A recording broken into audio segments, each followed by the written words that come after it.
Save box app തട്ടിപ്പ് കേസിൽ നടൻ ജയസൂര്യയുടെ സ്വത്തുക്കൾ കണ്ടുകെട്ടി എൻഫോഴ്സ്മെന്റ് ഡയറക്ടറേറ്റ്. നടന്റെ 39 ലക്ഷത്തിന്റെ സ്വത്തുക്കളാണ് ഇ ഡി കണ്ടുകെട്ടിയത്. സേവ് ബോക്സ് ആപ്പിന്റെ ബ്രാൻഡ് അംബാസഡർ ആയിരുന്നു ജയസൂര്യ. കേസിൽ ഇ ഡി ജയസൂര്യയെ 2 തവണ ചോദ്യം ചെയ്തു. 1 കോടിയോളം രൂപ ജയസൂര്യയുടെയും ഭാര്യയുടെയും അക്കൗണ്ടിൽ എത്തിയെന്നായിരുന്നു ഇ ഡി കണ്ടെത്തൽ.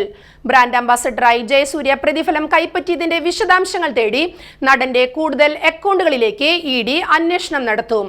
ആപ്പിന്റെ ഉടമസ്ഥനായ സ്വാതിക് റഹീമിന്റെ സിനിമാ ബന്ധങ്ങളിലും ഇ ഡി അന്വേഷണം തുടങ്ങിയിരുന്നു. കേരളത്തിന്റെ സ്വന്തം ഓൺലൈൻ ഷോപ്പിംഗ് വെബ്സൈറ്റ്, രാജ്യത്തെ തന്നെ ആദ്യത്തെ ഓൺലൈൻ ലേല ആപ്പ് തുടങ്ങി പല ടാഗ് ലൈനുകളിലാണ് സേവ് ബോക്സ് ആപ്പ് തുടങ്ങിയത്. സിനിമാ താരങ്ങളെ മുൻനിർത്തി നിരവധി സാധാരണക്കാരിൽ നിന്ന് സ്വാതിക് പണം തട്ടിയെന്നാണ് കേസ്.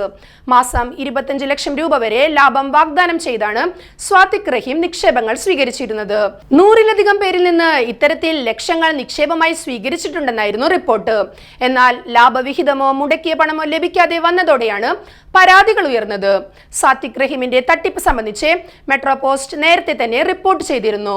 അന്ന് നൽകിയ മുന്നറിയിപ്പുകൾ പലരെയും തട്ടിപ്പിനിരയാകാതെ രക്ഷപ്പെടാൻ സഹായിച്ചിരുന്നു.